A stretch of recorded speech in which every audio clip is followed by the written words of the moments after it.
오늘 우리에게 주시는 하나님의 말씀 보도록 하겠습니다. 신약성경 요한복음 9장 1절로 3절까지의 말씀입니다. 제가 가진 신약성경 161면에 있는 요한복음 9장 1절로 3절까지의 말씀, 다 같이 한 목소리로 봉독 드리도록 하겠습니다. 예수께서 길을 가실 때에 날 때부터 맹인된 사람을 보신지라. 제자들이 물어 이르되 라삐여, 이 사람이 맹인으로 난 것이 누구의 죄로 인함이니이까? 자기니이까 그의 부모니이까? 예수께서 대답하시되 이 사람이나 그 부모의 죄로 인한 것이 아니라 그에게서 하나님이 하시는 일을 나타내고자 하심이라. 아멘. 하나님의 말씀입니다. 청운교회 성도 여러분 반갑습니다. 오랜만에 뵙는 분들 또 계실 텐데요. 예배 시간이긴 하지만은 그래도 좀 저녁 예배니까 좀 편안하게 설교보다는 좀 강의 방식으로 좀 해보겠습니다. 평소에 그 은혜 넘치는 설교를 많이 들으셨으니까 조금은 이제 방식도 바꿀 뿐 아니라 내용도 조금은 좀 도전적인 그런 것을 좀 여러분들과 함께 나눠볼까 싶습니다. 제목을 보시면 벌써 좀 느껴지시죠? 때문에와 위하여를 넘어서 무슨 말을 하려고 하는가? 아까 부목사님 중에 한 분이 제목이 좀 심상치 않다 이런 말씀도 주셨는데 뭘 말할 것인가가 좀 짐작이 되시는가 모르겠습니다. 오늘 함께 읽은 본문 요한복음 9장 1절부터 3절까지 그 말씀과 연관시켜서 제가 제목을 저렇게 달았어요. 때문에와 위하여. 각각 이런저런 항목들이 있는데 그것을 정리할 뿐 아니라 또 넘어서자 이제 이런 얘기를 하게 되겠죠. 자, 무슨 말씀인가?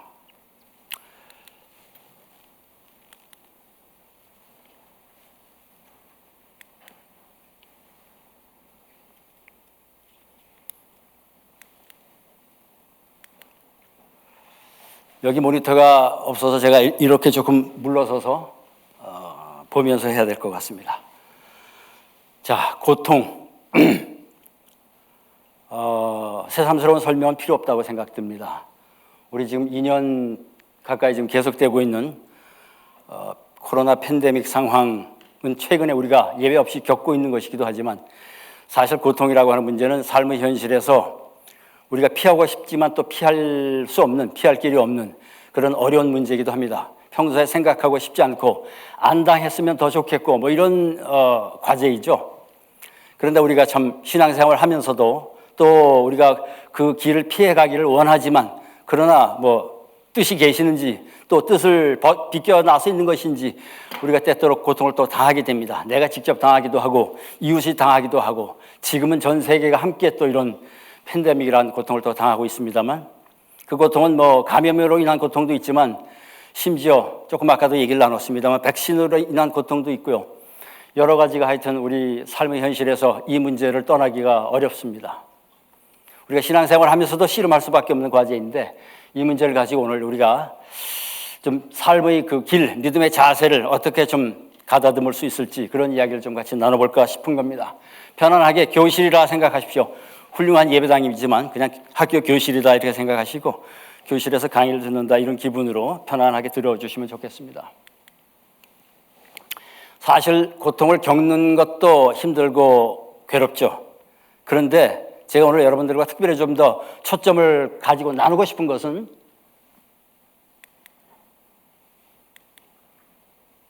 고통에 대한 오해가 고통을 더 가중시킵니다.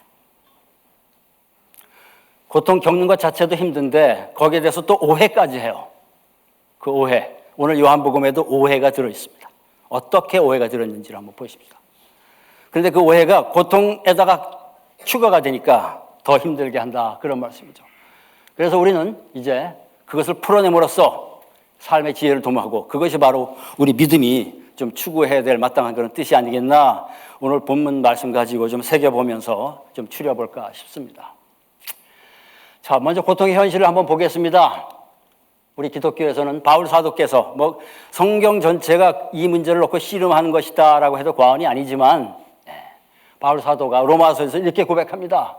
모든 피조물이 오늘날까지 다 함께 씨름하면서 진통을 겪고 있다는 것을 알고 있습니다. 뿐 아니라 다른 종교 이야기지만 한번 또 소개해 봅니다. 아마 들어서 다 아실 거예요. 생로병사라 하죠. 태어나고 늙고 병들고 죽고 생로병사죠. 미운 것과 만나고 사랑하는 것과 헤어지고 구하는 바를 얻지 못하는 것은 괴로움이다. 자, 교회 성전에서 불경을 소개시켜 드려서 좀 송구합니다만 우리 총교회 성도님들은 불자들도 다 우리 전도의 대상으로 생각하시는 성숙한 그런 입장을 갖고 계실 것이라고 이해해서 소개를 좀 해봤습니다. 다 익숙한 내용이기도 할 거예요. 미운 것과 만나는 것, 사랑하는 것과 헤어지는 것, 이런 것들이 다 괴로움이라는 겁니다. 어떤 것이 더 괴로울까요?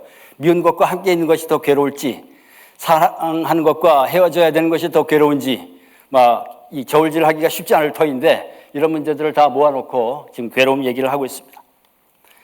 말하자면 이런저런 종교들도 인간이 겪을 수밖에 없는 고통, 그것도 또 고통 중에 최대 고통이라고 할 수 있는 죽음의 문제까지 다 아우러서 어떻게 이를 극복하고 삶의 현장 속에서 극복하고 또 죽음 넘어서 어떻게 우리가 영생을 또 희구해 갈 수 있을까, 그런 길을 도모한 것 아니겠습니까? 그 점에 있어서는 우리 예수 그리스도의 복음을 따라갈 길이 없겠습니다만, 다른 길이 없겠습니다만 우리가 함께 또 참고적으로 생각해 볼 수 있지 않겠나 싶습니다.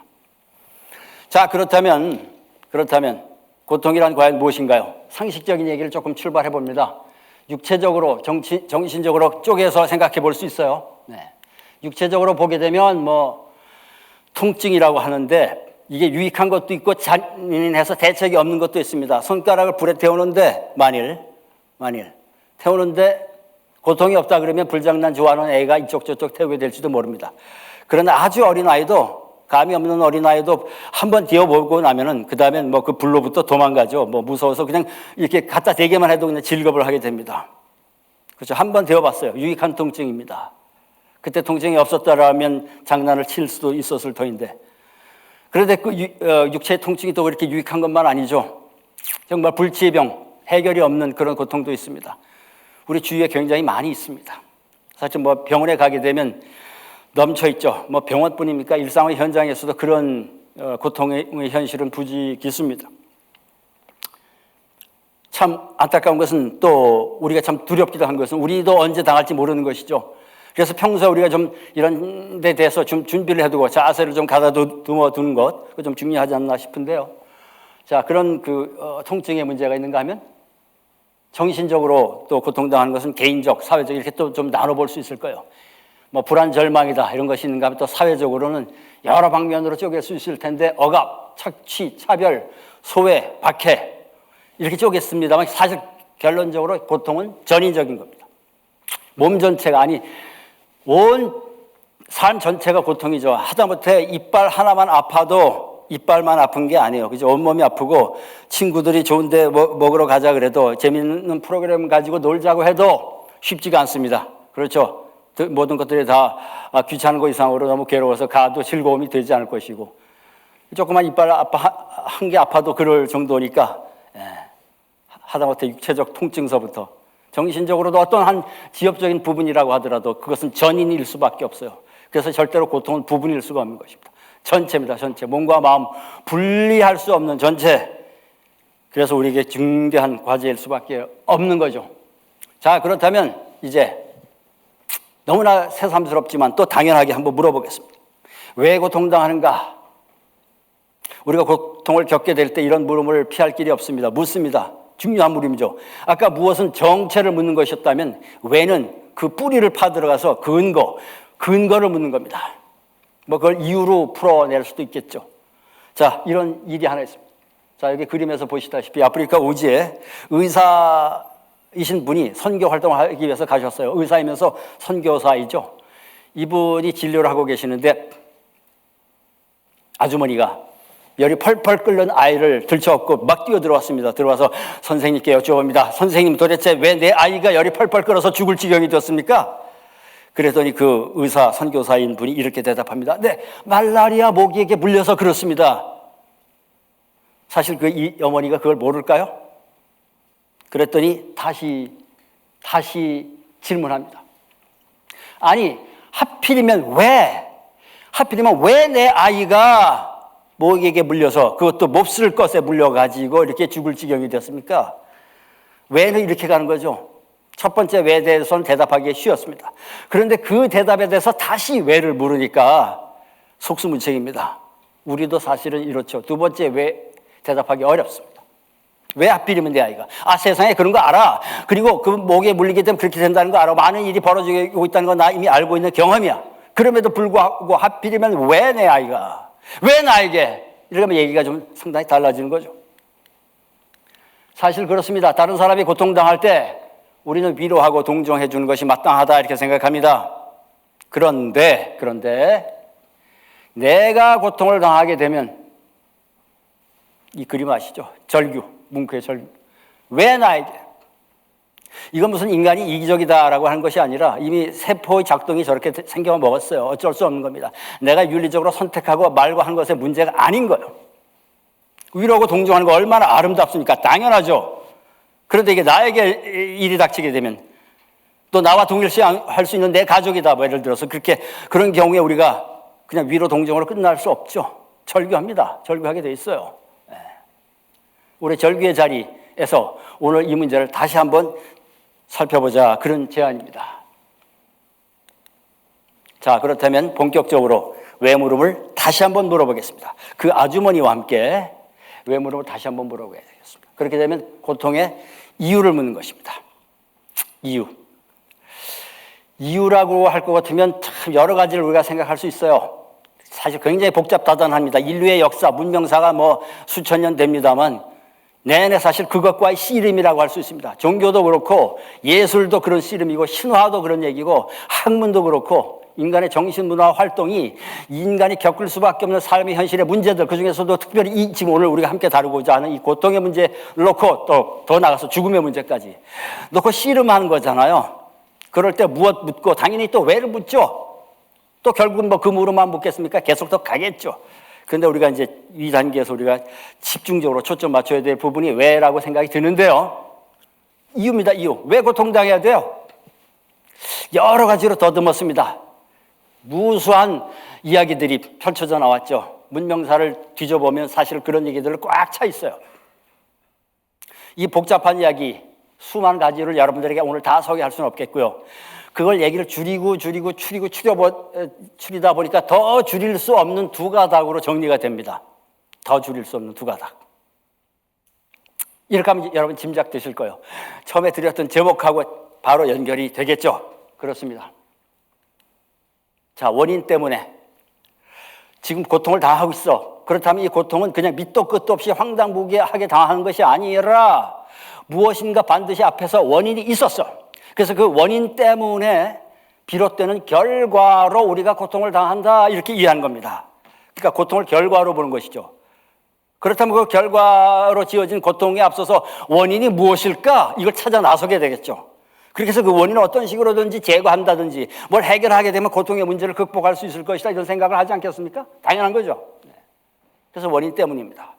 즉 구체적으로 어떻게 되느냐? 죄 때문에 받는 벌이라는 거예요. 죄라는 원인이 있어서 그것으로부터 그것 때문에 벌을 받아야 되는데 그 벌이 구체적으로 우리에게 고통으로 지어진다 이런 이해죠. 네. 그런가 하면 이유를 묻는 또 다른 이유에 대해서 대답하는 또 다른 방식이 있습니다. 그것은 바로 목적을 위하여입니다. 목적을 위하여. 지금 고통을 당하고 있는데 그것은 과거는 모르겠고 저 원인은 사실은 지금 눈앞에서 당하고 있는 고통을 결과로 본다고 그랬으니까 그 결과보다 원인이 앞서 있으니 과거로 거슬러 가는 거가 되겠죠. 그런데 비해서 위하여는 어떻게 됩니까? 앞으로 좋은 일이 있을 거야. 그 일을 위해서 지금 우리가 고통을 당해. 그러니까 좋은 일을 위하여, 그 위하여에 해당하는 것이 목적이 되겠죠. 그러니까 이유를 한편으로는 원인으로 또 다른 한편으로 목적으로 풀어요. 목적으로 풀 때는 당연히 위하여가 되겠죠. 자, 우리 맥락에서 보면 좋은 일을 위하여, 우리 좋은 일 중에 최고로 좋은 일은 구원이에요. 구원을 위하여 고통을 당한다. 또 이렇게 또 설명하기도 합니다. 사실 여기서 벌써 여러분들은 다 이미 감을 잡으셨을 거예요. 맞아. 우리가 현실에서 당하고 있는 이웃들의 고통, 내 고통을 놓고 이렇게도 풀기도 하고 저렇게도 풀기도 해왔었구나라고 여러분들이 충분히 다 아마 다 공감하실 겁니다. 앞의 관점으로 풀었던 적도 꽤 있을 거예요. 그런가 하면 또 뒤의 관점으로 풀었던 적도 적지 않습니다. 다 나름대로 이유가 있고 타당하기 때문입니다. 먼저 때문에를 봅시다. 때문에. 때문에 원인을 찾아간다 그랬죠. 그것이 작동하고 있는 좋은 기능이 있어요. 그건 합리화한다는 겁니다. 합리화라는 게 뭐예요? 그만한 이유가 있어서 그렇게 작동하는 거야. 이게 그냥 밑도 끝도 없는 황당한 불행이 아니라 앞선 원인으로부터 비롯된 결과야. 그러니까 원인과 결과 사이의 관계로 딱 설명이 돼. 합리화한 거잖아요. 너가 재수 없어서 황당하게 당하는 게 아니라 이유가 있었어. 원인이 있었어. 합리화시키잖아요. 그러니까 굉장히 많이 받아들여져요. 자, 사례를 볼까요? 고통에 대해서 때문에로 설명하는데, 자, 동양 종교, 힌두교, 불교 이런 등등 동양 종교, 악업이라고 업을 쌓는다. 악업을 쌓다 보니까 그것이 결국 고통으로 겪어진다. 이런 식의 설명을 해요. 그죠? 악업에 대한 대가로서 고통이다. 우리 인광보사상, 우리 교회 다니신 분들은 인광보사상을 받아들이진 않죠. 그러나 응보를 안 받아들일 뿐이지 인과는 간단하지가 않아요. 절대로 간단하지 않습니다. 그건 우리 이제 곧 이어서 살피게 될 터인데, 예. 그러나 우리 또 일상적으로 많이 쓰고 있는 표현 중에 팔자소관이다 그런 표현이 있습니다. 해다가 안 될 때 결국은 어쩔 수 없는 팔자소관이다 라고 할 때 그때 많이 작동하고 있는 것이 우리가 표현을 그렇게 안 써도 그렇게 이해를 하지 않고 있어도 그 안에 작동하고 있는 사고방식의 인과응보라고 하는 것이 있어요. 자, 그걸 우리 기독교 형식으로 다시 한번 표현해보면 죄 때문에 우리가 고통을 당한다라고 하는 것이죠. 죄에 대한 벌로서 고통입니다. 구약 성서는 이에 대한 증거들로 넘칩니다. 자, 구약 성서 이야기를 우리가 살필 텐데 보기 전에 심지어 오늘 요한복음 9장 1절 말씀과도 직접 연관되는 한 장면을 보겠습니다. 나면서부터 맹인인 자라고 그렇게 표현되어 있어요. 그죠? 태어날 때부터 시각장애자인 자 1절에 그렇게 나오잖아요. 자, 여긴 좀 또 다른 형태지만 여러분 잘 아시죠? 허그의 저자 닉 부이치치입니다. 손과 발이 없이 태어났어요. 그런데 그가 허그를 하자고 세상 사람들에게 얘기를 합니다. 얼마나 참 아이러니한 표현입니까? 허그할 수 없는데 허그하자. 뭘 말할까요? 그죠? 태어날 때서부터 선천적 고통. 근데 그것조차도 동양 종교에서는 전생 악업에 대한 대가다. 또 그런가 했더니 또 조상의 죄에 대한 벌이다. 오늘 9장 2절에 나오잖아요. 부모의 죄 때문이니까 자신의 죄 때문이니까. 태어날 때부터라고 하니까 자신의 죄라고 하기엔 너무 황당하죠. 그러니까 거슬러 올라가서 부모라고 그래요. 조상으로 올라가 조상. 구약 성서는 사실 저 얘기가 꽉 차 있잖아요. 아비가 야훼를 잘 경외하면 대대 만대 축복을 받을 것이고 야훼를 거스르면 3대 1으로 벌을 받으리라. 그게 조상으로부터 후손으로 이어지는 일종의 연좌제적인 세습 같은 그런 방식의 사고방식이 아주 깊이 자리 잡고 있어요.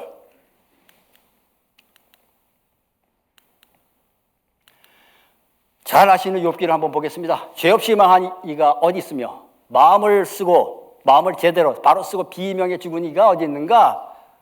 이러다 보니까 우리가 길거리에서 정말 비명 행사라도 하게 되면 이 기절이, 이 엘리바스가 욥에게 와서 지금 시비하는 기절 아닙니까?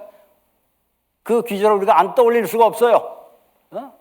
내가 보니 땅을 갈아 악을 심고 불행의 씨를 뿌리는 자는 모두 심은 대로 거두더군. 콩 심은 데 콩 나고 팥 심은 데 팥 난다. 이게 인과응보적인 사고방식이에요. 원인 결과 사고방식이에요. 우리에게 굉장히 깊이 자리 잡고 있습니다. 그러니까 길거리에서 비명 행사가 벌어지면 저건 필시 뭔가 본인에게 아니면 조상으로 가야지 라고 생각해. 그런 사고방식이 우리한테 굉장히 깊게 자리 잡고 있어요. 구약성서가 그래. 예수의 제자들도 예수님께 그렇게 물었어요. 달리 방법이 없어요. 부모 죄 아니면 본인의 죄. 근데 태어날 때부터라고 하니까 부모의 죄까지 거슬러 가야 돼. 달리 방법이 없어요. 우리가 이런 사고방식으로 살다 보니까 정말 황당무계하게 당하게 되면 돌아보게 되고 누가 말하지 않아도 스스로가 스스로에 대해서 굉장히 강박적으로 자학하게 될 수밖에 없어요. 이래서 우리 9장 3절에 예수님의 말씀이 굉장히 중요한 겁니다. 이 역시 당연히 때문의 사고방식이죠. 악을 심고 불행의 씨를 뿌리는 거, 이게 원인이잖아. 결과로 고통을 당한다. 심은 대로 거둔다. 아닙니까? 이런 귀절들은 굉장히 많아요. 시간 관계상 지금 이제 좀 진행해야 될 텐데, 그러다 보니까 구약성서에 어떤 게 있냐면, 원인 때문에 결과, 그 죄를 지었으니 마땅히 벌을 받아서 고통을 당해야 되는데, 그게 마땅한데 현실이 안 그래. 이거 어떻게 된 겁니까? 라고 절규하는 귀절들이 상당히 있습니다. 절규해요. 하박국에서 이렇습니다. 주께서는 눈이 맑으시오 남을 못 살게 그는 못된 자들을 그대로 보아 넘기지 않으시면서 어찌 배신자들을 못 본 채 하십니까? 나쁜 자들이 착한 사람을 때려잡는데 어찌 잠잠고 계십니까? 원인 때문에 결과가 잘 안 지켜지고 있는 현실을 절규하고 있어요. 사실 우리가 살고 있는 이 세상도 원인과 결과의 관계가 잘 안 지켜지죠. 악한 자가 벌받고 착한 사람이 상받고 그렇게 지금 세상이 굴러가고 있습니까? 아니잖아요. 그 시대도 그랬어요. 그래서 그 시대에 이미 선지자들이 이렇게 질문이 아니고 절규 던졌습니다. 그러니까 한 걸음 더 나가서 이제 전도서에서는 나쁜 사람이 받아야 할 벌을 착한 사람이 받는가 하면 착한 사람이 받아야 할 보상을 나쁜 사람이 받는다. 진짜 세상이 이렇죠. 저 옛날서부터 전도서 시절에 이미 전도서 기자가 저렇게 절규할 수밖에 없었을 만큼의 현실이 지금까지도 계속되고 있어요. 그래서 선지자들은, 예언자들은 저걸 정직하게 대면하고 절규를 했습니다. 오늘 우리가 어떻게 하고 있는가를 한번 돌이켜볼 중요한 자료가 구약성서에 아주 넘쳐 있어요. 그런데 이것도 다 사실은 때문에는 지켜줘야 된다. 원인 때문에 결과, 죄 때문에 받는 벌은 지켜줘야 되는데 죄 안 지은 사람이 벌을 받고 고통당하고 있고 이 악인들은 그냥 잘 먹고 잘 사니 세상이 어떻게 된 겁니까? 야훼시여 굽어 살피소서 이런 절규잖아요. 자, 그래서 절규에 대한 해결책을 이사야서에서 구약성서 이제 뒤로 좀 가보니까 이사야서에서 이렇게 나와요. 그런데 실상 그는 우리가 앓을 병을 알아주었으며 우리가 받을 고통을 겪어주었구나. 우리는 그가 천벌을 받은 줄로만 알았고 하나님께 매를 받아 적은 제가 공동번역을 인용해서 저렇게 표현되어 있습니다. 학대받는 줄로만 여겼다. 그를 찌른 것은 우리의 반역죄요. 그를 으스러뜨린 것은 우리의 악행이었다. 그 몸에, 자 여기 중요한 규정, 채찍을 맞음으로 우리를 성하게 해주었고 그 몸에 상처를 입음으로 우리의 병을 고쳐주었구나.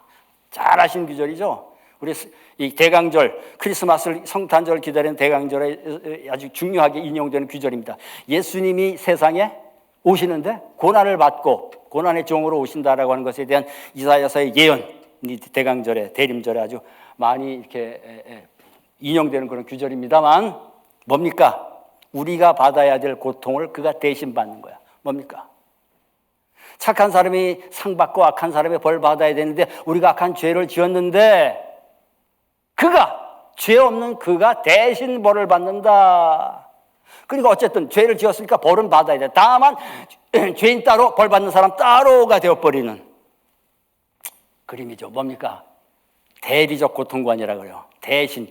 예수께서 우리 대신, 이 대신이라는 거 굉장히 중요합니다. 우리 대신 죄에 대한, 우리 죄에 대한 벌을 그가 대신 받으셨다. 이게 이사야서의 위대한.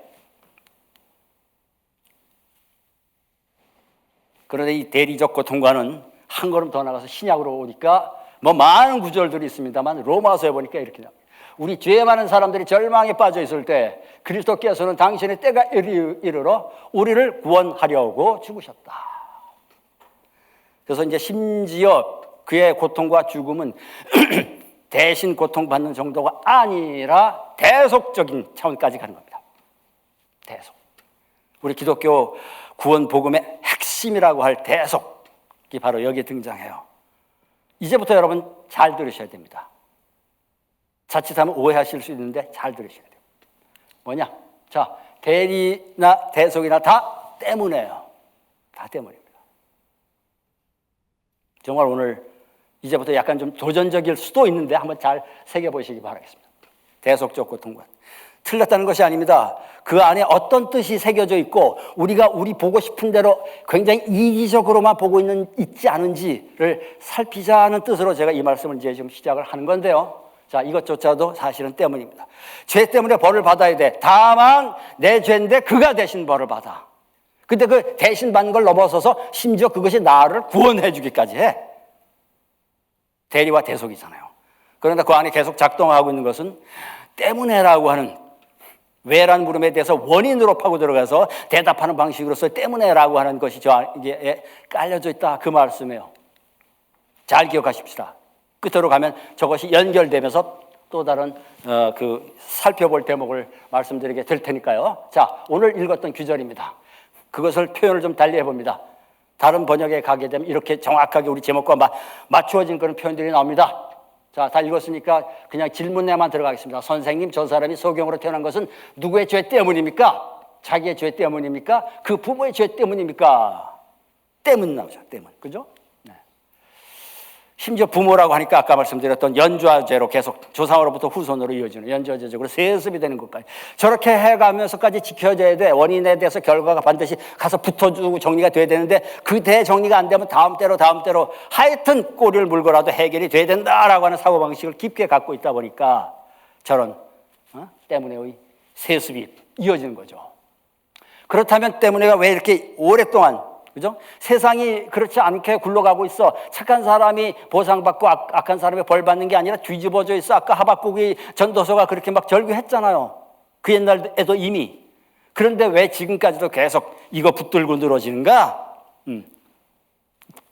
이유가 있어요. 때문에가 현실에 맞지 않아. 그렇게 악어가 맞지 않은 거 우리 너무 잘 경험하고 있어요. 그럼에도 불구하고 원인과 결과 조금 뭐 표현이 어렵지만 앞에서 쭉 설명 들었으니까 이제 더 이상 어렵게 느끼지 않으시리라 그렇게 기대를 하는데요. 원인과 결과의 관계를 근거로 뭘 할 수 있어? 우리 미래를 예측할 수 없잖아요. 근데 현재 당하고 있는 고통을 결과로 보고 앞선 원인으로 과거로 거슬러 가서 원인과 결과 콩 심은 데 콩 나고 팥 심은 데 팥 나고 식으로 설명이 되네. 이게 한번 받아들여질 수만 있다고 할 것 같으면 아직도 가보지 않은 미래에 대해서 현재 모습 갖고 앞으로 미래가 어떻게 지어질 거야 라고 우리가 예상할 수 있어요. 예측 불허에 의한 불안을 극복할 수 있는 좋은 방법으로 우리는 원인과 결과의 관계를 계속 씁니다. 학문의 과학의 방법은 전부 이런 방식이거든요. 그래서 그걸 통해서 우리가 불안을 극복한다. 그래서 현실에 안 맞아도 언젠가 이 불안이 궁극적으로 극복이 될 거야 라고 하는 희망 가지고 이 사고방식을 계속 지킨다라고 하는 겁니다. 거기서 더 나가서 그러니까 착한 사람이 보상받고 악한 사람이 벌 받아야 되는 원칙 현실에서 혹 안 지켜진다고 하더라도 기다려봐 언젠가는 그러다가 내 생애 동안 안 지켜지면 그러면 뭐 후손에 이렇게 사실은 어떤 의미에서 무책임할 수도 있는 그런 방식으로 이야기로서 계속 끌고 가면서 그러니까 악행은 벌 받고 착한 행동은 상을 받을 거니까 착하게 살아. 그러니까 착하게 살아. 권선징악을 열심히 강조를 할 수 있게 된다. 바로 이런 이유 때문에 이 때문의 원리가 현실하고 안 맞음에도 불구하고 계속 당연한 지당한 말씀이다 라고 새겨져 왔다는 것입니다. 그런데 이 때문에가 문제를 지니고 있어요. 죄는 악한 것이고 악은 당연히 벌을 받아야 되는데 그 벌은 고통이야. 그래서 마지막에 이 죄에 대해서 결국은 나중에 뭐 어려운 표현들이 좀 있습니다만 저주를 하게 됩니다. 넌 죄를 지었으니까 꼼짝 마라. 달리 방법이 없어. 벌을 받아야 돼. 그 벌을 누가 대신 받더라도 심지어 받아야 돼. 결국은 인간은 저 죄, 악, 벌, 고통이라고 하는 굴레에서 벗어날 길이 없는 숙명의 노예가 될 수밖에 없게 되겠고 하나님은 공포스럽게 저걸 집행하는 폭군처럼 보여집니다. 그 죄를 지었으면 그냥 그 뜻을 거스렸으면 영락없이 벌을 받아야 된다. 구약 성서에 사실 힐끗힐끗 그런 이미지들이 많죠. 그냥 살짝만 보고 말면 그런 무서운 이미지들을 우리 훨씬 더 강하게 보입니다. 그걸 더 길고 깊게 연관시켜가면서 더 폭넓게 그것도 더군다나 신약 성서와 연관시켜 읽을 때에 그 뜻이 훨씬 더 제대로 드러나지만 그것만 살짝 보고 있게 되면 뭐 그런 이미지를 우리가 참 피하기가 쉽지 않죠. 그리고 사실은 아닌 게 아니라 정직하게 말하면 우리가 가지고 있는 하나님에 대한 이미지 안에 어떤 한 구석이라도 그런 것들이 자리 잡고 있기도 합니다. 잘못 보였다가 벌 받지는 않을까라고 하는 식의 생각. 어떤 철학자는 그래서 이걸 이렇게 설교했습니다. 사실 뭐 예를 들어서 고통을 당한 것 중에 병이 들어서 아프다. 환자다라고 하면 그냥 환자일 뿐이다. 아픈 사람일 뿐이다. 그를 죄인으로 취급해. 환자를 죄인으로 취급해.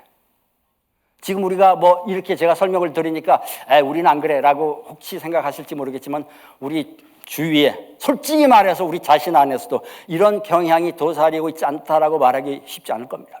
왜냐하면 우리도 모르는 가운데 부지불식간에 무의식적으로 이런 것들이 이게 깊이 깔려져 있거든요. 구약 성경이 거기에만 머물러 있고요. 신약 성경이 이걸 뛰어넘고 올라 나왔죠. 결정적인 복음의 선언이 나왔죠. 그럼에도 불구하고 우리가 그걸 막 섞어 읽다 보니까 제대로 정리하지 못한 채로 그것이 큰 비중을 차지하고 있어요. 안타깝게도. 그러니까 이런 이제 비판들까지 하는데, 아픈 사람일 뿐인데 그걸 나쁜 사람이라고 해서 심지어 더럽혔다 라고까지 절개해요. 그러나 우리 예수님은 어떻게 말씀하셨습니까? 네, 죄 때문이 아니야. 자기 죄 때문도 아니고 부모의 죄 때문도 아니다. 다만 저 사람에게서 하나님의 놀라운 일을 드러내기 위한 것이다. 위하여 표현이 나오죠. 자, 이제 때문에를 부정함으로써 예수님은 해방 선언을 해주십니다. 요한복음 9장 3절이 위대한 선언입니다. 근데 이 신약성서에도 저 표현 또는 저 표현과 비슷한 표현에 비슷한 게 해당하는 표현들이 그렇게 많지가 않아요. 바울 서신에 조금 있을 뿐인데 그렇게 많지 않다 보니까 우리는 9장 1절, 2절, 3절에서 극적인 전환이 일어남에도 불구하고 저 대목을, 그 대목에서의 반전, 혁명적인 전환, 그렇게 많이 주목하지 않고 그냥 그저 2절에 계속 머물러서 때문이니까를 계속 우리가 답습하고 있는 그런 그 습관이 좀 젖어 있지 않는가 싶은 생각을 해봅니다.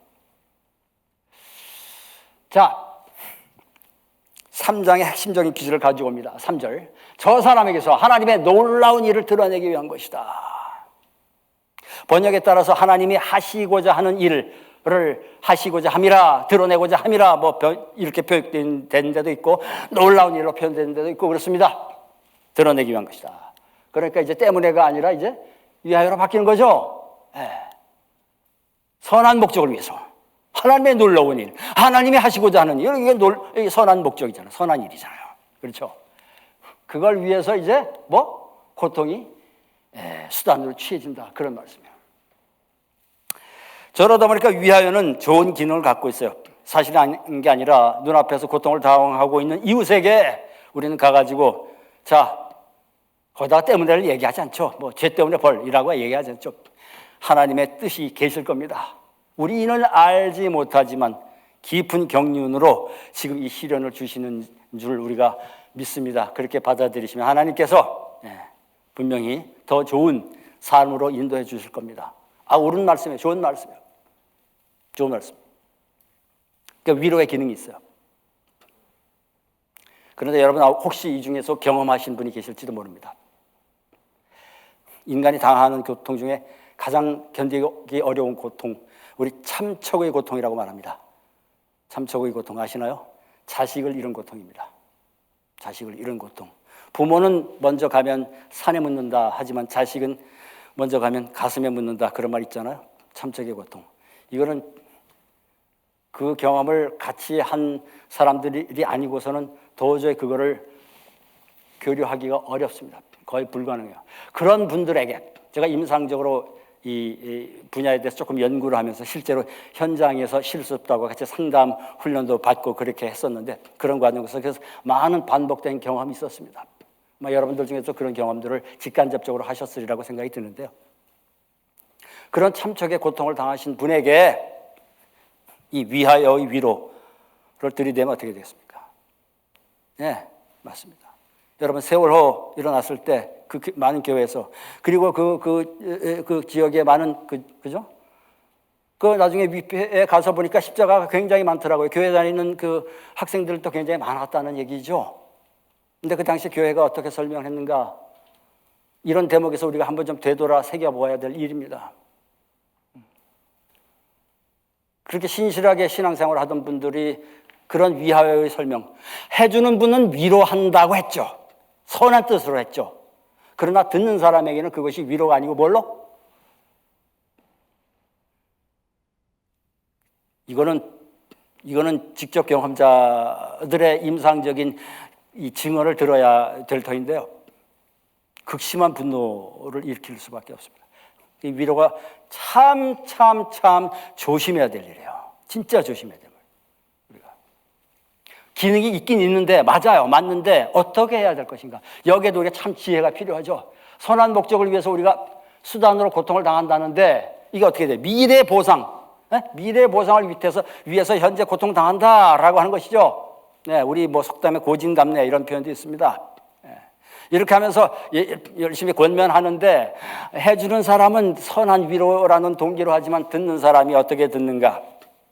이 입장은 하늘과 땅의 차이입니다. 요단강입니다. 건널면 달라지는 얘기예요.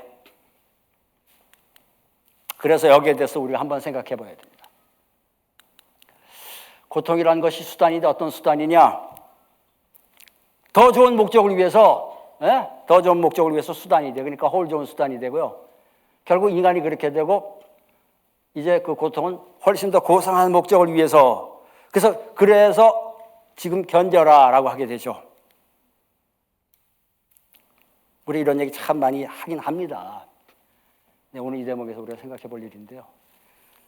이게 심지어 지금 말씀드린 대로 기만일 수도 있다는 거예요. 자, 조금 어려운 사회적인 얘기를 할 텐데요. 유토피아적인 환상을 심어줄 수도 있습니다.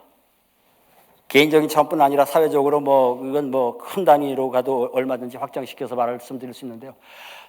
어려운 자들의 고통을 지금 네가 고통당하지 열심히 잘 견뎌봐. 좋은 세상 올 거야. 좋은 세상 언제? 청년이면 그래. 조금만 더 기다려봐. 노년이면 언제? 이 생에서가 아니라면 저 생에서 라고까지 확장시켜서 이야기를 하게 돼요. 그렇다가 되면 좋고 아니면 말고가 돼버립니다. 결과가 아니면 말고가 돼버려요. 그래서 그게 기만이 된 거죠. 그러니까 좋은 미래가 올 것이야 라고 하는 방식으로 해서 현재 고통을 견디도록 마취를 시키는 역할을 합니다. 급기야 종교적으로 이래서 이런 비판을 받아요. 마약이 아니냐라는 비판까지 받습니다. 그런 비판에 대해서 우리가 뭐라고 대답해야 되겠습니까? 우리가 자신 있게 당연히 무슨 말을 이라고 넘어설 수 있어야 될 텐데 우리가 어떻게 정신적으로 영적으로 무장을 해야 되겠는가라고 하는 말씀입니다. 내세에 가서 현세에서 죽기 직전까지 고통당할 수밖에 없어. 그러면 내세에 가서 보상을 받을 것이니까 그런 줄 알고 견뎌. 결과적으로 무책임한 희망을 살포하게 될 수도 있었고 실제 역사는 이런 방식으로 많이 굴러왔었어요. 우리가 눈을 조금만 더 크게 뜨고 조금만 더 고통당하고 있는 이웃에게 고개를 살짝만 돌린다고 하더라도 이런 현실 분석을 피할 길이 없을 것입니다. 결국은 두 가지 이야기를 한번 정리해 봅니다. 정리해 보는데 때문에는 원인 우리가 나쁜 거야. 나쁜 결과. 그죠? 나쁜 결과로 고통당하는데 그 앞에 나쁜 원인이 있었어. 거기에 대해서 합리화하는 좋은 기능이 있는가 하면 저주하는 죄 지었으니까 꼼짝없이 벌 받아야 돼. 도망가지 마. 방법이 없어. 라고 저주하는 그런 역기능이 있는가 하면 또 위하여는 수단은 나빠. 고통이란 수단 나쁘잖아. 그런데 그건 좋은 목적을 향해서 가요. 그죠? 그러니까 한편으로는 위로하는 좋은 기능이 있어. 그럼에도 불구하고 이게 위로가 사실 보장이 없어. 대책이 없어. 그래서 이면 좋고 아니면 말고라고 하는 기만에 빠질 가능성이 많아요. 그리고 현실에서는 그런 것들이 사실은 더 많은 증거를 갖고 있을 뿐입니다. 바로 저 기만 때문에 아까 제가 말씀드렸던 사례에서 그분이 참치게 고통을 당한 분들이 그렇게 분노할 수밖에 없었던 것입니다. 나는 위로한다고 했는데 듣는 분들에게는 그것이 기만으로 들리더라는 거예요. 진짜 우리가 정말 그리스도인으로서 정말 깊이 좀 새겨야 될 대목이 아닌가 싶은데요. 자, 이 구절 가톨릭 신자이긴 합니다만 이분의 그 자전적인 고백입니다. 아들을 잃어서 26살짜리 아들을 사고로 잃고 이렇게 자전적인 고백을 썼습니다. 한 말씀만 하소서라고는 수필집인데요. 자기 싫어하죠. 저 한 말씀만 하소서는 미사에 나오는 하나의 가사입니다. 하느님께서는 의인을 먼저 데려가신다는 저 노란색 한번 보십시오. 예수쟁이들의 상투적 위로는 딱 질색이었다. 의인들을 먼저 데려가신다. 저게 뭡니까?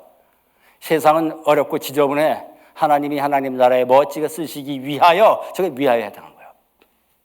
내 아들은 물론 의인도 아니었지만 만약 그런 소리를 조금이라도 믿어야 한다면 세상에 어느 애미가 자식에게 정의나 도덕을 가르칠 수 있단 말인가? 그래서 의인 되면 하나님이 확 데려가 버릴 건데 누가 어떤 엄마가 그렇게 가르치겠느냐 이런 얘기예요.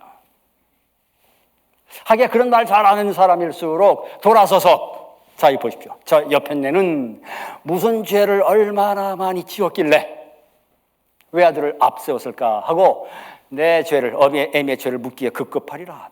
앞에서는 의인을 먼저 데려가신다. 위하여죠. 위하여. 좋은 세상에 가서 멋지게 쓰시기 위하여.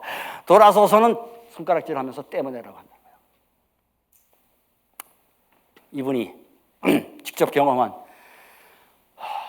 일화를 수필집에 이렇게 담았어요. 그러니까 때문에와 위하여가 따로 노는 게 아니야. 위하여를 앞에서 돌아서서 다시 때문에로 얽혀져 있죠. 이런 사례들은 굉장히 많았습니다. 시간 관계상 제가 많은 사례 자료들이 원래 있었던 것을 쭉 뽑아냈는데, 옛날에 삼풍백화점,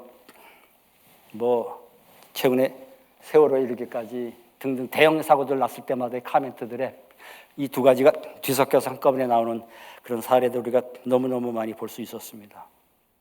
그것이 오히려 교회가 상처를 주는 그런 그 사례로, 증거로 회자가 되고 있어서 참 안타깝고 가슴이 아픈데요.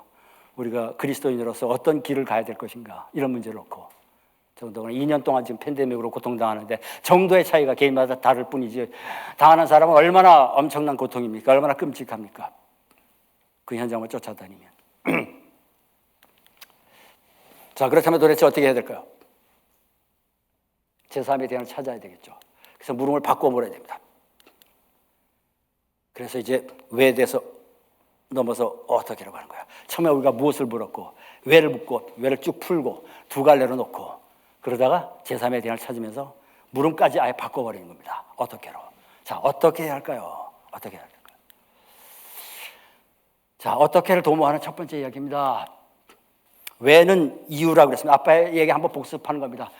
과거의 원인으로 가거나 미래의 목적으로 가거나 이렇게 되죠. 네. 때문에는 눈앞에 펼쳐진 현실의 고통을 그거보다 앞선 원인, 즉 과거로 거슬러 가서 과거에 이런 게 있었으니까 지금 이래라고 설명. 위하여는 미래의 목적이죠. 그러니까 현재 눈앞에 펼쳐지는 문제를 하나는 과거로 끌고 하나는 미래로 끌고 가요.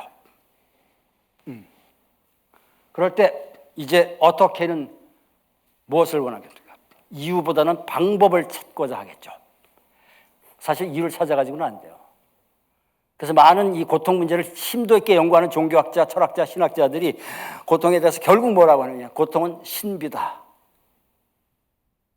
뜻을 헤아릴 수 없는 신비다. 하나님의 어떤 경륜이 어떻게 어디까지를 허락하셨는지 모든 고통을 하나님이 다 허락하셨다. 이건 또 다른 굉장히 중요한 신정론의 문제입니다. 이건 또 다른 한 2시간 이상의 신학적 강의를 필요로 하는데 지금 이 대목을 여기서 그걸 파고 들어갈 일은 아니겠고요. 어쨌든 중요한 문제죠. 그런데 어쨌든 그 이유를 파고 들어가는 작업을 그렇게 될 수밖에 없었는데 거기에 대해서 이제 이 어떻게가 이유를 파고 들어가는 것이 결국은 인간의 영역을 넘어서는 한계 저편의 신비일 수밖에 없다라고 하는 것이 일단 절절한 고백과 함께 물음 자체 전화를 통해서 방법을 탐구해 들어가게 되죠. 그렇게 되면 이제 과거나 미래가 아니라 현재로, 현실로 들어오게 됩니다. 그죠? 네. 이것이 굉장히 중요한 관건입니다. 그리고 여기서 제가 오늘 제목에 해당하는 때문에와 위하여를 넘어서 그 다음 세 번째 단어로서 더불어를 오늘 여러분들과 함께 나누고 싶은 겁니다. 자, 더불어는 조금은 더 좀 일반적인 표현하게 되면 공동체적 연대 이렇게 말할 수 있는데요. 자, 때문에나 위하여는 남을 향해서 사실을 쏘아댔던 말입니다. 때문에 너 죄 때문에 받는 벌이야. 직접적으로 눈앞에 대놓고 하거나 아니면 안 대놓고 하더라도 그렇게 판단을 하고서 도매금 다 처리해버려. 위하여도 마찬가지야. 위하여도 지금 잘 견뎌봐. 좋은 세상 올 거야. 그런 줄 알고 그냥 조신하게 겪어. 그거 다 남들한테 향하는 언어입니다. 아까 남들이 이렇게 고통당하면 위로하고 동정한다고 하죠. 그럴 때 쓰는 말이 바로 이 때문에와 위하여거든요. 내가 당하면 절규한다고 그랬어. 거기서 우리가 힌트를 얻어야 돼요. 거기서 힌트를 얻어야 되는데 어떻게 할 것인가. 남의 고통을 나의 고통으로 100% 그렇게 못한다고 하더라도 예수님이 그렇게 하셨던 것처럼 우리가 반만이라도 5분의 1, 10분의 1, 100분의 1이라도 따라가려고 한다면 어떤 자세로 매무새를 고쳐 잡아야 될 것인가에 대해서 한번 생각해 봐야 되지 않겠냐. 그런 말씀이에요. 그럴 때 때문에다 위하여 위로하지만 그것조차도 여전히 기만의 요소를 내가 의도하지 않았는데 갖고 있어요. 남을 향해서 던지는 언어다 이겁니다. 그러면 이제 어떻게 될 것이냐. 이 더불어는 이제 나와 남의 만남. 당연한 겁니다. 아름답습니다. 그러나 나와 남의 만남이 아름답기만 한 것은 또 아닙니다. 자, 어떻게 아름답지 않을 수도 있는가? 오늘 제가 드리는 말씀에서 가장 핵심적인 부분이고 또 뭐 그래서 가장 어려운 부분일 수도 있어요. 이게 이제 어려움의 절정이라면 절정입니다. 그 말은 이제 이거 지나고 나면 이제 더 이상 어려울 것이 없이 조금 이제 쉽게 편안하게 그리고 가고 마무리 지어질 것이다 이렇게 기대하실 수 있겠죠. 자, 대상에서 상대로. 자, 여기가 가장 어려운데 이 부분 조금은 좀 시간이 쓰이더라도 설명을 드릴게요. 한글로 보면 대상, 상대 똑같은 말이에요. 똑같은 말. 글자만 뒤집었어요. 그죠? 근데 한자를 옆에다 표시해놨는데 보니까 대상은 마주할 때 모양상자예요. 근데 상대는 서로 상, 마주할 때입니다. 한자에서 보니까 상자가 달라요. 그죠? 한글에서는 글자만 뒤집었는데. 그럼 뭐가 어떻게 다르냐? 대상에서 상대로. 이게 나와 남이 만나는 더불어의 지름길이다. 지금 그 말씀을 오늘 드리는 거예요. 그리고 그 말씀으로, 그 풀이로 예수님의 말씀을 다시 한번 해석하겠다. 이제 그런 게 오늘 제 말씀의 취지입니다. 그래서 뒷부분에 이제 그게 남아 있는데요. 자, 대상에서 상대. 이것만 풀리면 나머지는 빠른 속도로 진행할 수 있습니다. 대상. 자, 보십시다. 제일 앞에 앉아 계신 분이 지금 쟤를 보고 있어요. 한 3m 떨어져 있다고 해봅시다.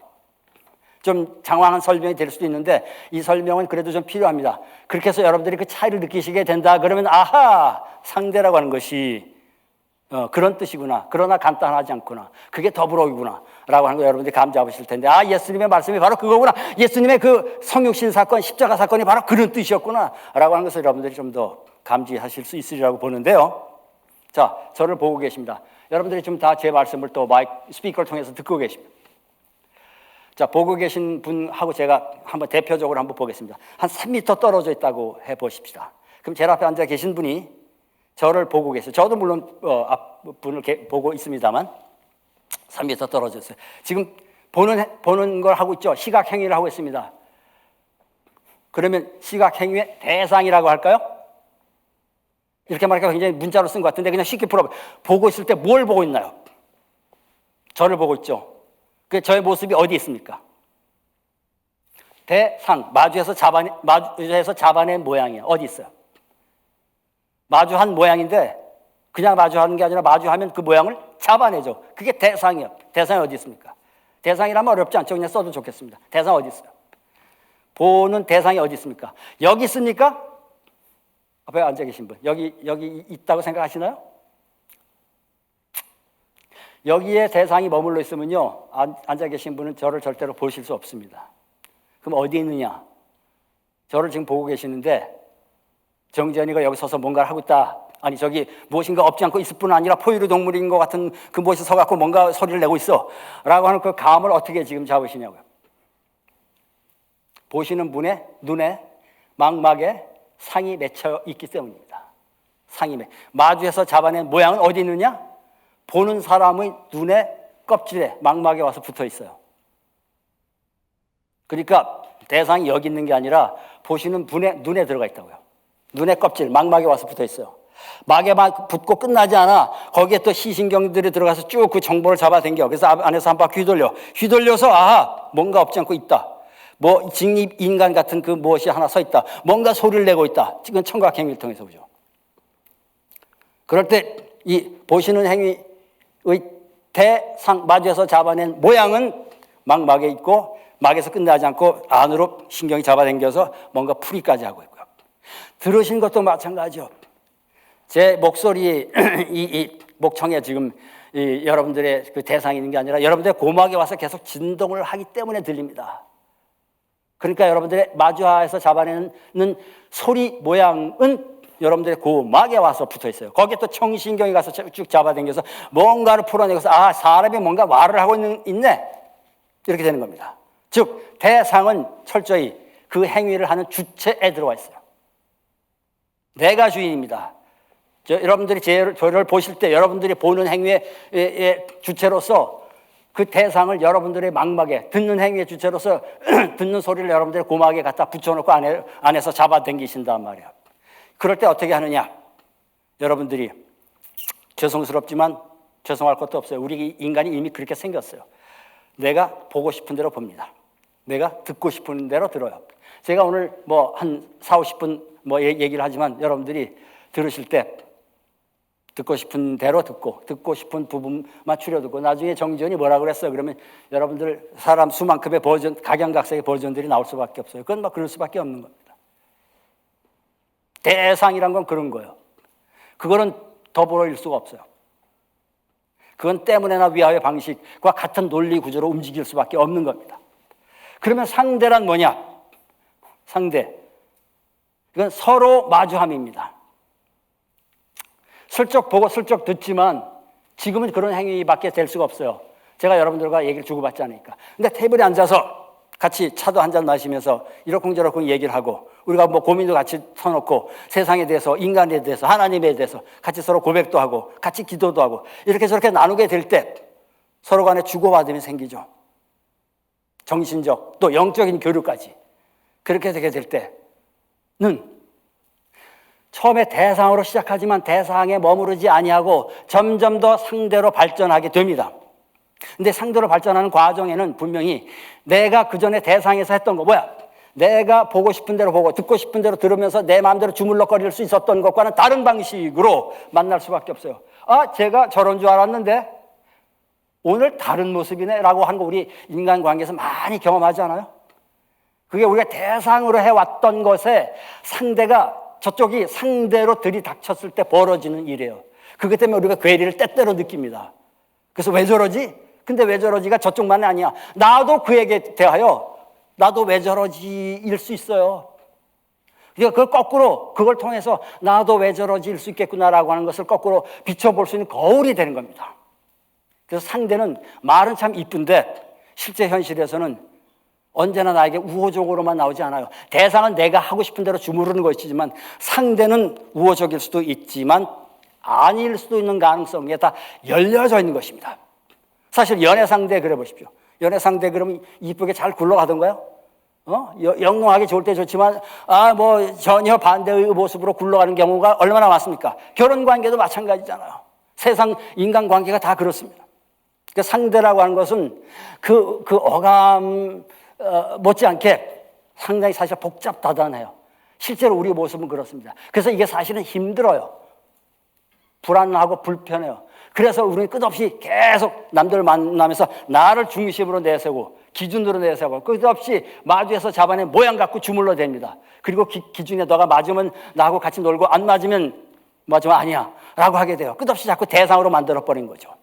오늘 우리가 함께 나눌 일은요, 끝없이 대상으로 만들어 왔었다면 한 번은 더 예수님이 그렇게 하셨던 것처럼 한 번은 더 껍질을 벗기고 대상에서부터 비록 출발한다고 하더라도 상대로까지 갈 수 있는, 그래서 때문에와 위하여를 넘어서 가지고 더불어를 향할 수 있는, 향해서 최선의 몸짓이라도 내뻗을 수 있는 가능성, 그거 한번 읽어보자 뭐 이런 취지의 말씀이에요. 자, 이런 뜻이 여기에 담겨져 있습니다. 이제 그런 더불어는요, 남들한테 정죄를 하거나 함부로 막 위로를 내세우지도 않고 나에게도 내가 밑도 끝도 없이 황당하게 고통을 당해봐. 그럼 어떻게 돼? 내가 뭔 죄를 지었지 하고 막 죄의식에 휩쓸리게 되잖아요. 그런 강박. 또 넘어설 수 있게 해주고요. 그런가 하면 좋은 일이 있을 거야 라고 하는 허상. 그래서 이건 다 전부 다 현실로부터 도망가는 거예요. 전부 다 현실 도피하는 이야기들입니다. 예수님이 현실 도피하셨다면 십자가를 지셨겠습니까? 예수님은 현실을 마주하신 분입니다. 변화산상에서 그 찬란한 그 모습에도 불구하고 제자들이 여기 머무릅시다 함에도 불구하고 뿌리치시고 겟세마네를 향해서 예루살렘 성에 입성하시잖아요. 결국 십자가 고난을 당하시잖아요. 현실을 마주하시는 그 예수 그리스도, 나를 따르려거든 뭐라 그래요? 자기를 버리고 자기 십자가를 지고, 내가 내 십자가 졌으니까 너희들은 그냥 나 믿기만 하면 대신 니네들 십자가 필요 없이 그냥 다 구원해 줄게 라고 말씀하지 않으셨어요.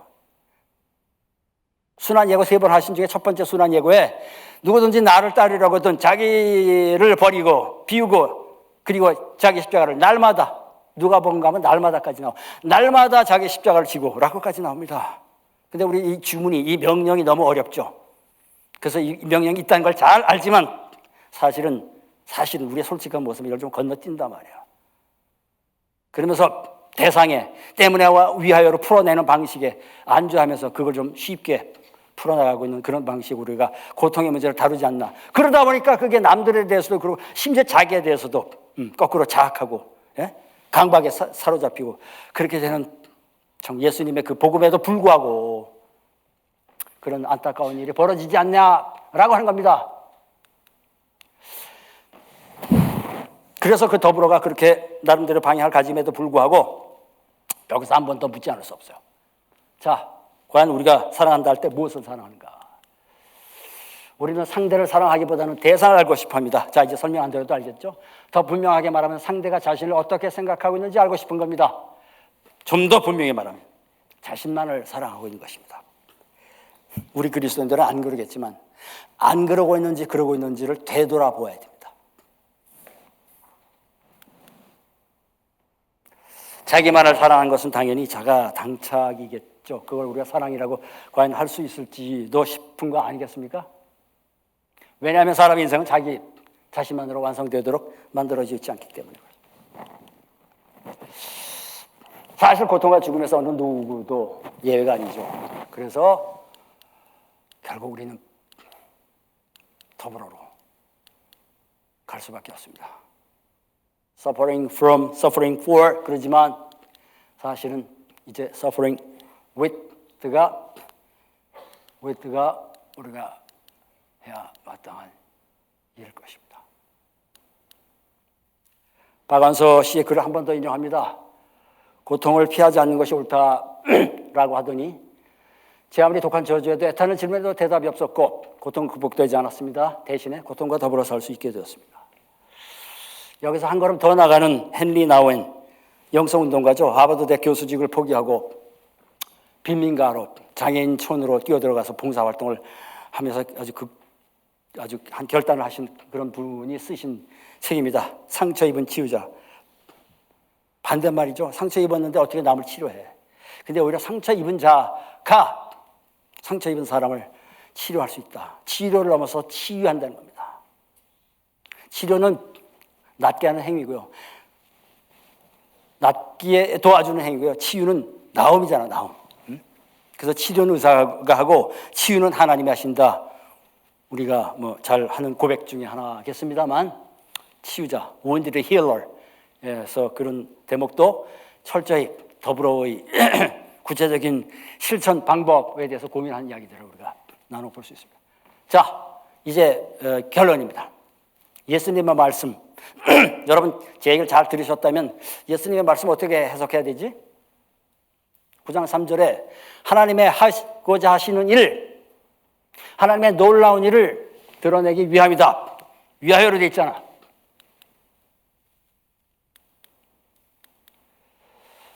자, 하나님의 놀라운 일을 드러내기 위한 것이다. 예수님의 말씀이 위하여로 돼 있어요. 물론 이건 번역에 따라서 이렇게 저렇게 되면 뜻은 위하여입니다. 그래서 제가 이 번역을 가져왔어요. 때문에와 위하여를 극적으로 보여주면서 대비를 시킬 수 있기 때문에 표현을 썼는데, 자, 이 위하여가 앞에서 얘기했던 그런 위하여 문제점을 갖고 있는 그런 위하여인가? 라고 묻는 겁니다. 그래서 예수의 위하여도 기만인가? 이걸 왜 물어야 되냐면요. 예수님의 말씀을 그렇게 새겨놓고 우리가 위하여를 손쉽게 써요. 아까도 이미 말씀을 드렸지만 굉장히 그 말을 손쉽게 쓴단 말입니다. 그리고 그 말씀이면 듣는 사람에게도 그것이 위로의 복음이 되고 또 나에게도 그것이 언제 내가 당하더라도 나에게도 그것이 적용되는 복음의 메시지일 거라고 생각을 해요.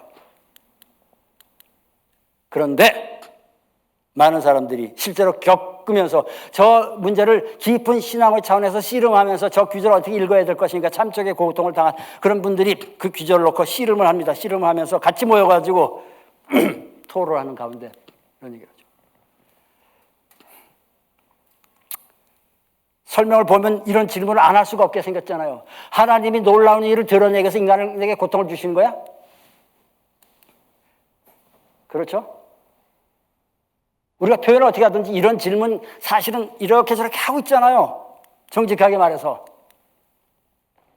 왜? 하나님이 하시는 일이 길고태야 시각장애자로 태어나게 했다가 고쳐줌으로써 능력을 드러내기 하나님이 하시는 일을 드러내고자 합니다라고 하는 예수님의 말씀이 만일 그 정도의 뜻이고 만다면 이거 희롱이잖아. 아무리 영광 드러내는 것처럼 보여도 기만이잖아, 기만. 예수님의 말씀에 과연 그런 뜻이겠냐? 진지하게 물어야죠.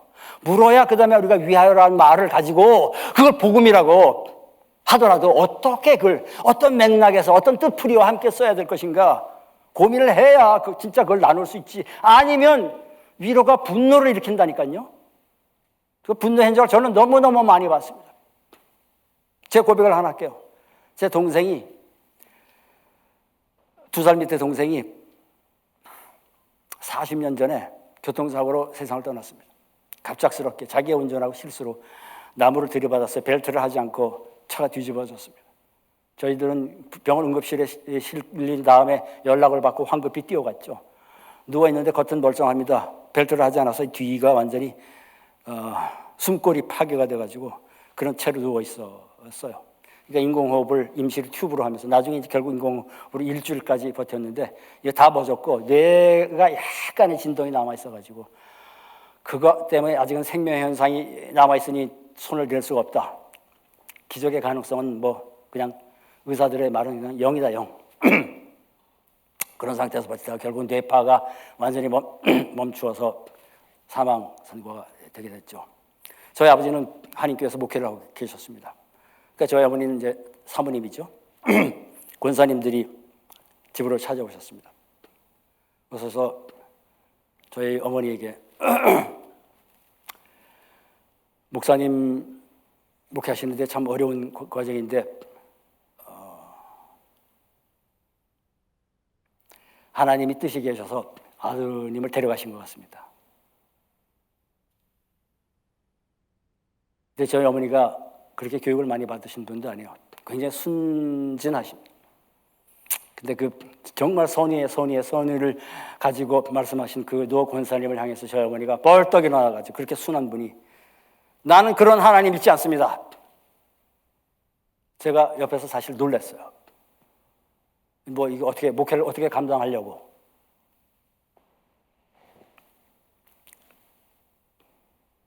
그 뒤는 그 인간적인 호소에 대한 공감들이 훨씬 더 커져서 더 많은 사람들이 함께 공감을 나눌 수 있는 그런 시간들을 저희가 보낼 수 있었습니다만 그때 그 장면을 40년 전 장면이지만 제가 잊을 수 없는데 이런 식의 멘트 이게 보이는 것. 예수님이 그런 말씀 하셨겠냐고요. 정말 우리가 생각해야 될 일입니다. 자, 아니라면 뭘까요? 진짜 문자 그대로 병 주고 약 주는 게 아니라면 뭐겠습니까? 예수님 말씀 이거 아니잖아요. 하나님의 놀라운 일이 겨우 이런 것 따위 아니잖아요. 그걸 뭘까요? 하나님 하신 놀라운 일이라고 하는 것은 자, 예수님 자신입니다. 시각장애자를 고쳐주는 정도가 아니라 뭐 그것도 중요하지. 그러나 그 정도가 아니라 예수님 자신이야. 예수님 자신. 그 자신이 어땠어요? 다만 저 사람에게서 하나님을 놀라운 일을 드러내기 위한 것이다를 고치면 다만 저 사람과 더불어 하나님께서 놀라운 일을 드러내고자 하신다. 그 사람도 같이 쓰시는 거예요. 더불어 계속 말씀드렸죠. 그 근거는 히브리서에 있습니다. 그분은 친히 고난을 받으시고 죽음을 당하셨기에 고통당하는 사람들을 도와줄 수 있습니다. 아까 헨리 나운의 말씀처럼 The wounded healer, 상처받은 치유자. 예수 그리스도가 친히 고난을 받으시고 죽음을 당하셨기에 고통당하는 사람 도와주실 수 있습니다. 여러분 이 귀절 지금 잘 새기셔야 돼요. 하나님이 꼭 뭐 하나님이신데 꼭 고통당하고 죽음당하고 그래야 고통당하는 죽음당하는 인간을 도와주셔? 라고 우리가 의문을 가질만 하잖아요. 그러면 이 말의 뜻이 뭘까? 이 말씀이 도대체 어떤 깊은 뜻이 있을까? 한번 되짚어 봐야 되지 않겠습니까? 바로 거기서 오늘 얘기가 이제 마무리 지어지는 겁니다. 자, 이제 결론입니다. 자, 더불어는 사람을 만드실 때 창세기죠. 불어넣으신 입김. 이게 의성어입니다. 루아흐. 하나님이 지능 덩어리에다가 불어넣은 입김이에요. 형상대로 지으시고 입김을 불어넣으실 때 그 소리가 루아흐입니다. 입김을 불어넣었다는 건 뭐예요? 소통하신다는 겁니다. 더불어 하신다는 겁니다. 구약성서의 시작이 하나님이 인간과 더불어의 사랑을 표현하셨습니다. 그 다음 신약성서의 시작. 사람이 되신 까닭, 임마누엘입니다. 마태복음에 딱 펼치니까 뭐가 나와요? 성령 수태고지 마리아에게 예수님이 잉태될 것을 예고하면서 뭐가 나옵니까? 이는 하나님이 우리와 함께 하심이라. 그의 이름을 임마누엘이라 하리라. 하나님이 우리와 함께 하셔. 구약은 하나님의 입김으로 시작하고 신약은 하나님이 우리와 함께 하신다고 하는 선언으로 시작해요. 루아흐로 임마누엘로 시작해요. 성경이 하나님이 사람과 함께 하신다는 선언으로 시작합니다. 더불어의 사건입니다. 위대한 더불어의 사건.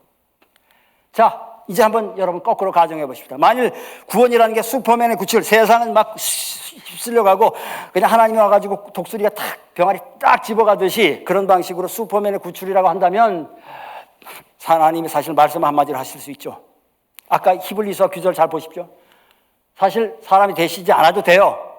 하나님이 하나님이신데 말씀으로 왜 다 못 구원합니까? 거기다가 더군다나 죽으셔야 할 피는 더더욱 없어요. 거기다가 더더군다나 십자가 이어야 할 이유는 더더욱 없어요. 여러분은 한번 생각해 보셨나요? 하나님의 말씀으로 창조하셨는데 말씀으로 구원 왜 못하십니까? 그런데 그렇게 하신 이유가 뭐야? 루아크 하시고 더 나가서 모자라서 임마누엘까지 하신 이유가 뭐예요? 그래서 성육신 하신 이유가 뭡니까? 그리고 성육신에서 안 끝나고 그 세상 평정하고 쫙 하늘로 멋지게 올라갈 수 있는데 아니 그게 아니라 십자가로 끝을 내시잖아요. 그리고 나중에 부활승천 하시지만 그 이유가 뭡니까? 십자가 이어야 될 이유가 뭐예요? 구원을 얼마든지 하실 수 있는데 십자가가 과연 뭐냐? 때문에 위하여의 뜻이 없지는 않지만 그건 작은 뜻이에요. 만일 그렇게만 풀고 말면 우리 죄 때문에 십자가, 우리 구원을 위하여 십자가 그러면 너무 작은 이야기가 돼요. 십자가 아니라도 구원할 수 있습니다. 그럼 애써 십자가가 된 이유, 애써 말씀으로 끝낼 수 있는 사람이 되시고 죽으시고 그것도 가장 그런 십자가 이어야 될 이유가 뭐냐? 가장 비참하고 가장 잔인하며 가장 억울한 죽음을 이 세상에 무릇 살아있는 모든 것들, 인간을 보여 살아있는 모든 것들이 당할 수밖에 없는 그 피조물의 고통에 하나님이 영적인 차원에서 저 죽으면 딱 영원 받아가지고 잘 서랍 속에 집어넣으시는 분이 아니라 직접 인간이 되시고 살과 피를, 그것도 살과 피를 찢어서 살과 피가 아니면 겪을 수 없는 그 고통과 죽음을 직접 몸소 겪으심으로써 피할 길 없는 피조물의 고통에 하나님이 함께 하신다는 더불어의 뜻이죠.